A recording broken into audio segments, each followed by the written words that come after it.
Hey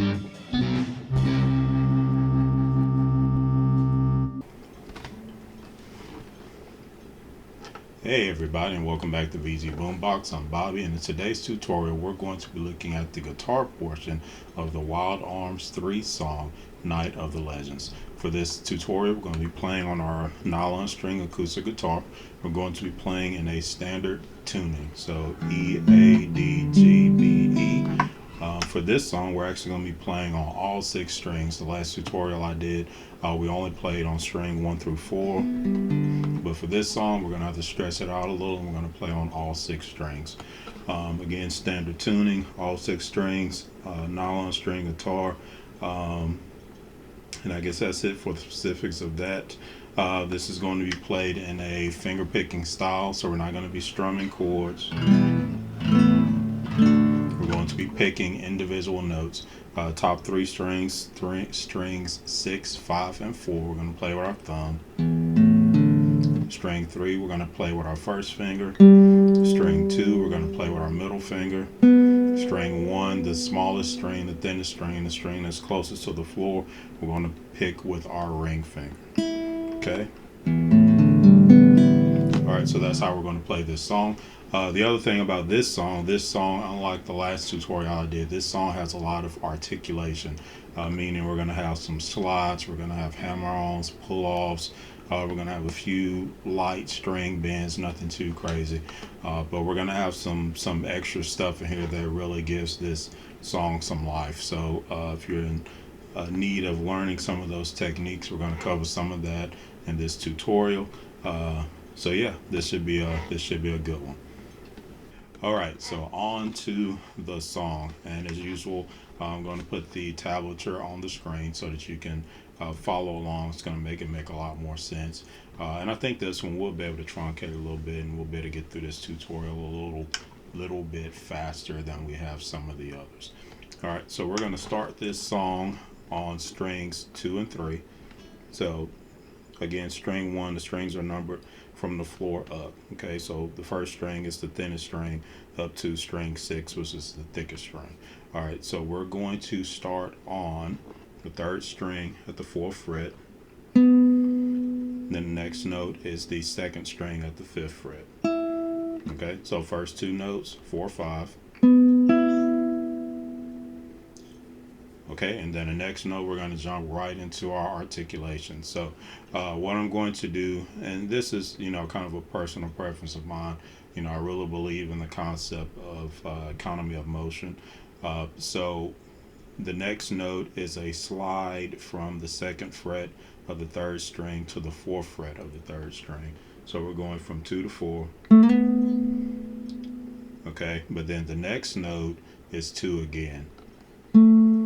So what I'm going to do for the sake of economy of motion, I'm going to slide with my ring finger. So I'm going to start my ring finger on the 2nd fret, and I'm going to slide it to the 4th fret, so that now my first finger is open and available to press down the 2nd fret again for the next note. Okay, so again, instead of starting my first finger and having to move my hand back, I'm just going to start with my ring finger and then just put my first finger down. Okay, all right, so then we have 2 slide to 4, then we have 2. Okay, and then we have the 4, 5 again. I'm using first finger and middle finger for the 4 and the 5. Okay, so then after that repetition of the 4 and the 5, now we have another articulation. So this time we're going to do a hammer on and a pull off. So I'm going to the 1st string, and I'm going to fret the 4th fret, and I'm going to pick it, and then I'm going to hammer down on the 5th fret. And what that means is I'm going to bring my middle finger down very quickly onto this 5th fret. So it's 4, and then I hammer with the middle finger onto the 5th fret. Now after this I'm going to pull off, so it's going to be a pull back to the 4th fret. So it's that 5, and then pull off to the 4, and then we're going to play the 4 again. And again, it'll make more sense when you actually reference what I'm saying to the tablature that's at the top of the screen. Now, when I pull off, and this is again, is this a personal preference? I'm not sure if this is, you know, definitive of the technique or not. But when I pull off, I don't just lift my finger. To me, that's kind of weak sounding. It's very muted. It's very faded. It's kind of half as intense or defined as the fretted note. So what I do instead is I actually, when I pull off, I actually like do like a quarter of a pick. See how I can make that string make a sound without even plucking with my right hand. So essentially, I pluck with my left hand when I pull off. So that's how I do my hammer on and pull off. As I always say, do what works best for you. If you have a better technique, if you have a more comfortable technique, if you have a more preferred technique, hey, go for it. I'm just telling you basically what I do. So 4, 5, 4, 4 again. Then we're going to go to the 4th fret of the 3rd string. Then we're going to play that note again, and we're going to hammer on to the 6th fret of the same string. So you're going to get that note. So essentially, what you're playing is you're playing that note, but by playing the 4th fret first and then hammering to the 6th fret, you have this smooth transition between that note and this note. So instead of just having that, you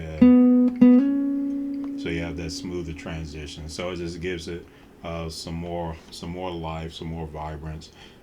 It makes it just a lot more unique of a sound. So you're going to hear that a lot as you're listening to guitar music and guitar sounds, songs. You're going to hear these types of articulations. So might as well learn how to play them, right? Okay, so 4 to 6. Then we're going to go back to the 2nd string and play the 5th fret. Okay. All right, now we have another articulation. So we're going to slide from 2 to 4. Now this time I'm going to do this different. Again, economy of motion. Instead of sliding with my ring finger this time, I am going to slide with my 1st finger. And the reason being is because this time I'm going to slide from 2 to 4. And then I'm going to play 7 and 5 on the same string.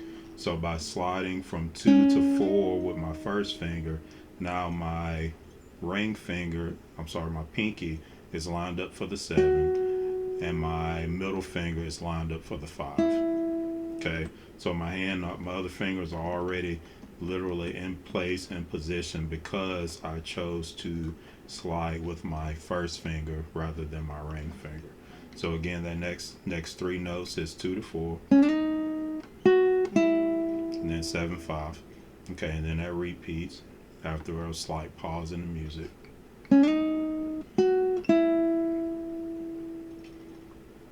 Okay, so now we're going to go back to the 3rd string on the 4th fret.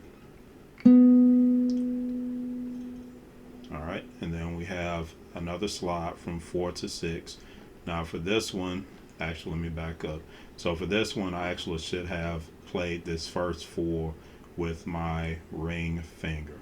Again, economy of motion is because I'm going to play 4, then I'm going to slide from 4 to 6, and then I'm going to jump down to the 1st string and slide from 2 to 4. And if I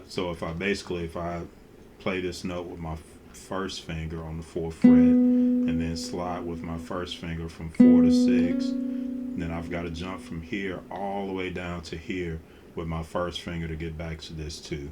So instead, if I play this 4th fret with my ring finger and slide, then I don't have as far to go with my 1st finger to catch this 2nd fret.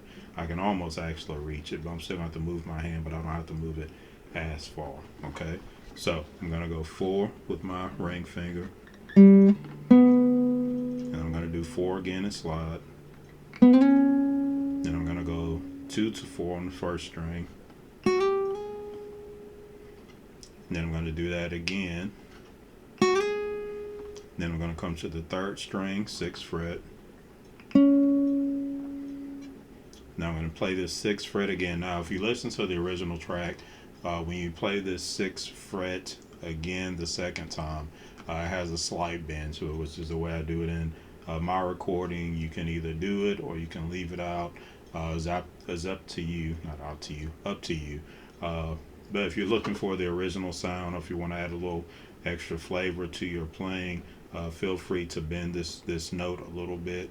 If you find it difficult to bend with one finger, take your middle finger and add it to the string next to your ring finger, and it'll give you a lot of extra strength to bend that string. Also, if at any point you want to add some, as they call it, vibrato to your playing, feel free to add that in.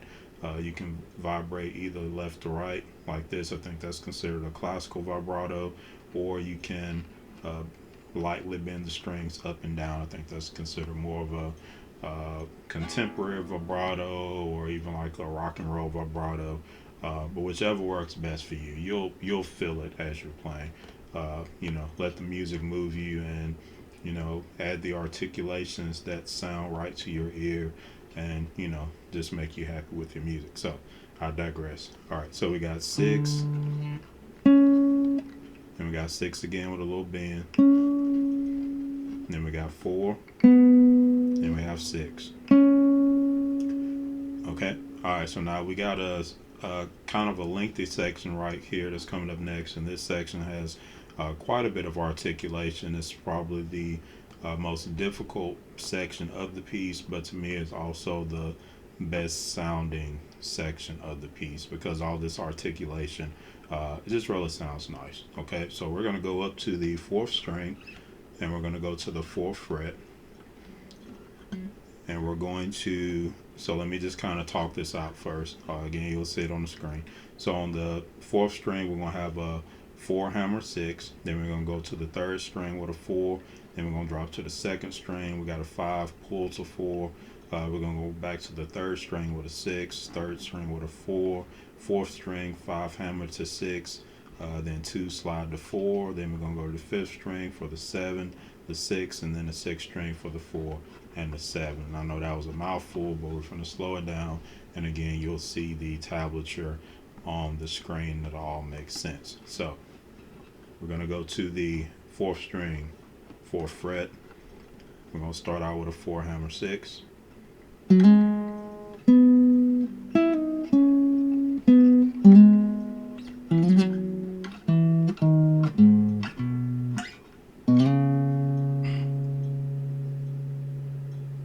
Okay, so I actually jumped ahead a little bit.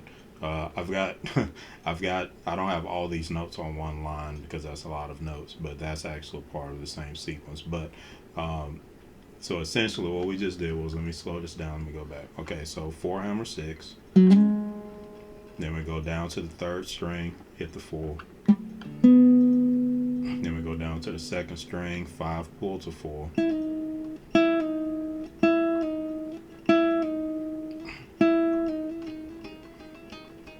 and again I'm attempting to actually pluck this string, not just pull my finger off of it. I want to try to add a little volume to that note by kind of plucking it as I'm pulling off. So it's really kind of like a quarter of a turn of a pluck, not really just a lifting straight up. I'm turning my hand and plucking that note. And then the 6, 4 on the 3rd string, then we got 5 hammer to 6 on the 4th string. So for this, again, we're fretting the fifth fret of the 4th string, and then we're just hammering down. It's not so much hard as it is fast. Okay, you want to make sure that you bring your finger down fast.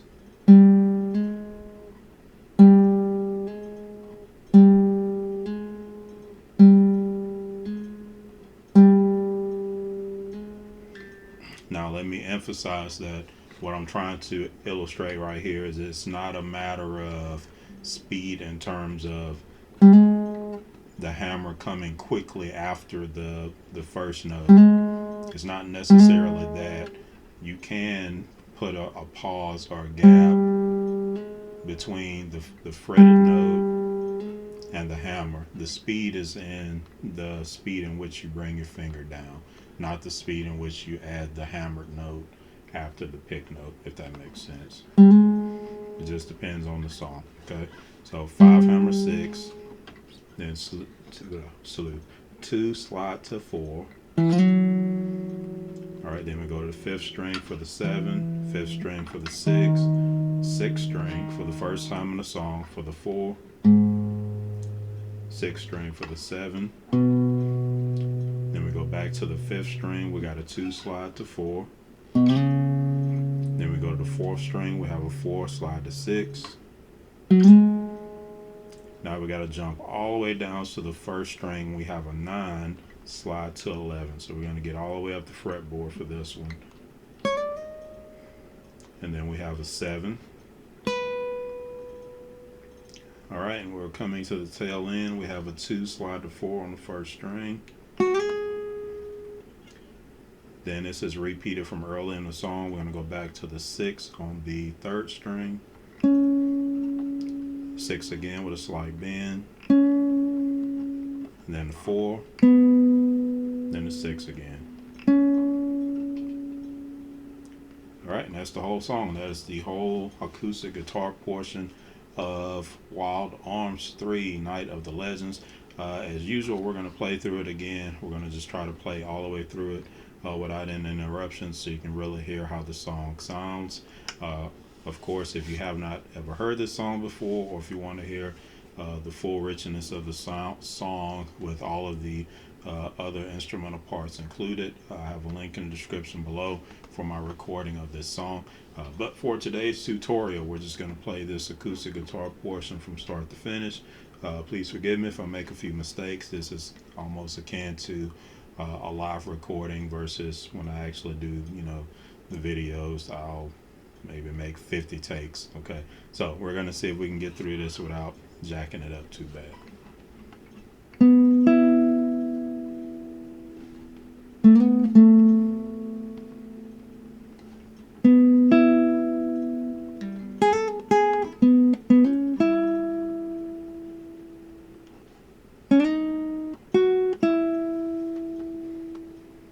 Play that part again.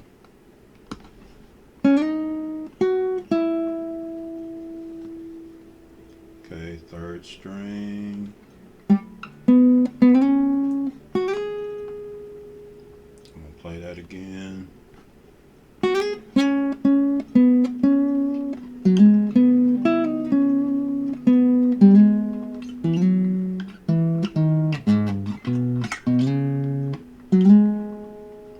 String.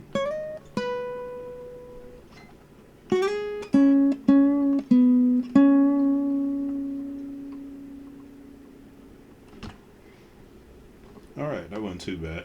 All right, so that's the song in its entirety. As usual, the original recording of the song repeats twice, as is the case in my video recording.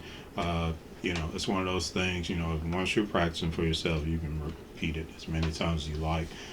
Usually when I'm practicing a song like this, I might play the same part over and over, or the same song over and over again for maybe an hour, however much time I can spare, or, as much time as my fingers can stand, just to try to really fine tune and get the song down to really learn it.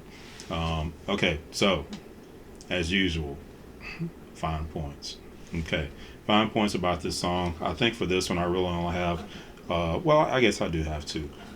So this is a good opportunity. This song is a good opportunity to practice your string switching. That's literally just the term that we use for when you're switching between different strings as you're playing a song. For that one section that we mentioned, that one section covers 5 of the 6 strings. It goes from the 4th string to the 3rd to the 2nd to the 3rd to the 4th to the 5th and to the 6th. Okay, so that one section has you playing on just about every string on the guitar. So it's just a good opportunity to practice your string switching. It's one of those things when you're first starting out, if you're a beginner, You may have a hard time switching strings without actually looking at what you're doing. But as you play longer, you'll develop a sense of the distance between the strings, and you'll be able to go between the strings without actually looking at what you're doing. The same holds true for your right hand. In the early days, you may have to kind of look at the fretboard, look at your fingers, and actually visually see the strings as you're picking them. But once you play for a while, then you'll just be able to, you'll know where the strings are. You'll be able to feel them. Plus, when you're playing finger style, you'll kind of have the starting position of where these three fingers go, and then where your thumb goes on the very top string. So you'll kind of have that reference, that point of reference. So you'll know, okay, these three string fingers are on these three strings, and then this thumb is on the sixth string. So then below the sixth string is going to be the fifth, and below the fifth is going to be the fourth. So as you play longer, you'll get a groove for those things, and it'll become more natural for you. The other fine point is simply, again, let this song be an opportunity to practice your articulations, your slides, your hammer-ons, your pull-offs, your bends. Again, as I said before, if you're having a difficult time bending with one finger, feel free to use both fingers. It's a lot easier to bend with two fingers than it is with one finger. On an acoustic guitar, it's not that huge of a difference, but say if you're playing like on a bass guitar with like really thick, really heavy strings, sometimes it really makes a difference to bend with two fingers versus one finger. On the flip side, if you're playing on an electric guitar, those strings are very, very thin, very light, so you may never need to bend with two fingers. You may just do it just because it's more comfortable. You feel like you have more control. Okay, so use this song as an opportunity to practice your articulations, your slides, your hammers, your pull-offs, your bends.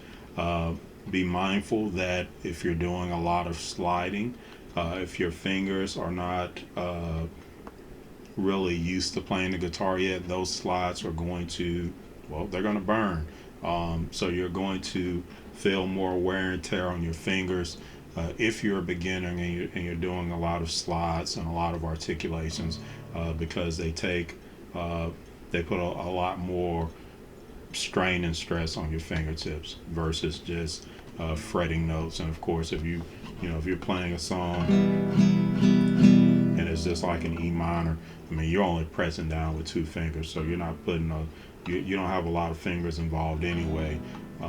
So when you're doing a lot of sliding and hammer-ons and pull-offs, you're going to notice some extra mileage on your fingertips. So just be aware of that. Be prepared to give yourself some extra breaks. A song like this, you may not practice it an hour a day. You may only practice it like 10 minutes a day because of all the extra wear and tear. Okay, so I think that's it for this one. I think I'm rambling. Okay, thanks for tuning in. As usual, like and subscribe.